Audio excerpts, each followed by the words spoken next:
मुस्तैद होकर हमारी सीमाओं की सुरक्षा करते हैं। मैं समझता हूं ये अपने आप में बहुत बड़ी बात है। यहां पर हमारे सारे वेटरन्स मौजूद हैं। बहुत बड़ी संख्या में हमारे सेना के जवान भारत की सीमाओं की रक्षा करने के लिए और आतंकवाद को शिकस्त देने के लिए अपना बलिदान भी देते हैं। मैं कभी यदि विचार करता हूं कि क्या कारण है, कौन सी वह भावना है कि हमारे सेना के जवानों को देश की सीमाओं की सुरक्षा के लिए अथवा इस आतंकवाद से मुक्ति दिलाने के लिए अपना सर्वस्व न्यौछावर करने की प्रेरणा देती है, तो स्वाभाविक रूप से मैं इस नतीजे पर पहुंचता हूं, मान, सम्मान, स्वाभिमान हर मनुष्य के हृदय की यह बलवती भावना होती है। व्यक्तिगत सम्मान, मान यह होता है, स्वाभिमान होता है। परिवार का और समाज का जिसमें हम पैदा हुए हैं उसका भी मान, सम्मान, स्वाभिमान होता है। जिस देश के हम नागरिक हैं उसका भी एक मान, सम्मान, स्वाभिमान होता है। मान, सम्मान, स्वाभिमान को लेकर ही शायद यह भावना लोगों के अंदर पैदा होती होगी। हम अपना प्राण न्यौछावर कर देंगे लेकिन अपने देश की सीमाओं की सुरक्षा करके ही रहेंगे, यह संकल्प उनके मन के अंदर पैदा होता है। जिस समय हमको आजादी हासिल नहीं हुई थी उस समय चंद्रशेखर आजाद, सरदार भगत सिंह, अशफाक उल्लाह जैसे जवानों ने हंसते हंसते भारत माता की पैरों में पड़ी बेड़ियों को काटने के लिए अपना सर्वस्व बलिदान कर दिया। कौन सी वह प्रेरणा थी जिसने उन्हें अपना सर्वस्व बलिदान करने की भावना उनके अंदर यह पैदा की?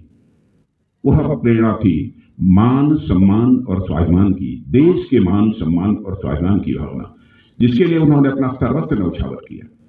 चंद्रशेखर आजाद इसी इलाहाबाद के कंपनी गार्डन में अपनी रिवॉल्वर की गोलियों से अपने अंग्रेज दुश्मनों को भूनते भूनते जब रिवॉल्वर की अंतिम गोली शेष बची तो उन्हें इस बात की चिंता सताने लगी कि कहीं विदेशियों के रिवॉल्वर की विदेशी गोली हमारे जिस्म में प्रवेश कर हमारे जिस्म को नापाक न कर दे। इसलिए उन्होंने अपने रिवॉल्वर की अंतिम गोली अपने ही सीने में दाग लेने का काम किया था। तब जाकर यह भारत आजाद हुआ है। कौन भूल सकता है उस अशफाक उल्लाह खां को?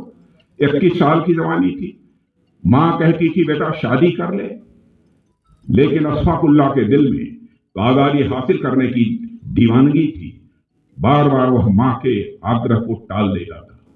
लेकिन अंग्रेजों की हत्या करने के मामले में जब फांसी की सजा हुई, फांसी के तख्त पर ले जाया गया, तो मजिस्ट्रेट ने पूछा, बोलो अशफाक उल्लाह, तुम्हारी अंतिम मुराद क्या है? जो भी तुम्हारी अंतिम मुराद होगी यह संदेश तुम्हारी मां तक पहुंचा दिया जाएगा। बहादुर अशफाक उल्लाह, राष्ट्रीय स्वाभिमान के धनी अशफाक उल्लाह खान ने मुस्कुराते हुए यह कहा कि मेरी मां की अंतिम इच्छा थी कि अशफाक उल्लाह उसका बेटा शादी कर ले। आज मैं यहां पर खड़ा हूं, जाकर मेरी मां तक यह संदेश पहुंचा दे कि तुम्हारा बेटा आज फांसी के तख्त पर खड़े होकर तुम्हारी मुराद पूरी करने जा रहा है। यह स्वाभिमान की भावना थी, राष्ट्रीय स्वाभिमान की भावना थी, जिसमें चंद्रशेखर आजाद, सरदार भगत सिंह, अनगिनत ऐसे लोग हैं जिनको कि देश के लिए अपना सर्वस्व न्यौछावर करने की प्रेरणा थी।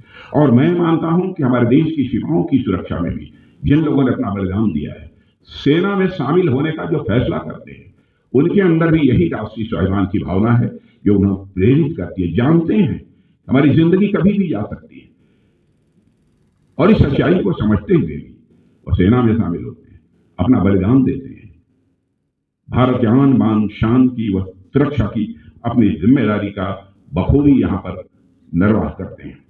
आज यदि वेटरन्स डे पर यहां पर मौजूद हूं तो मैं शीश झुकाकर सारे वेटरन्स को और उनके सभी परिवार के सदस्यों को जहां मैं नमन करता हूं, वहीं पर आप सबके बीच यहां पर खड़ा हूं। तो जो आज हमारे बीच नहीं है, जिन्होंने देश की सीमाओं की सुरक्षा के लिए अपना सब कुछ न्यौछावर कर दिया, उनकी भी स्मृति को, उनकी याद को मैं एक बार पुनः नमन करना चाहता हूं।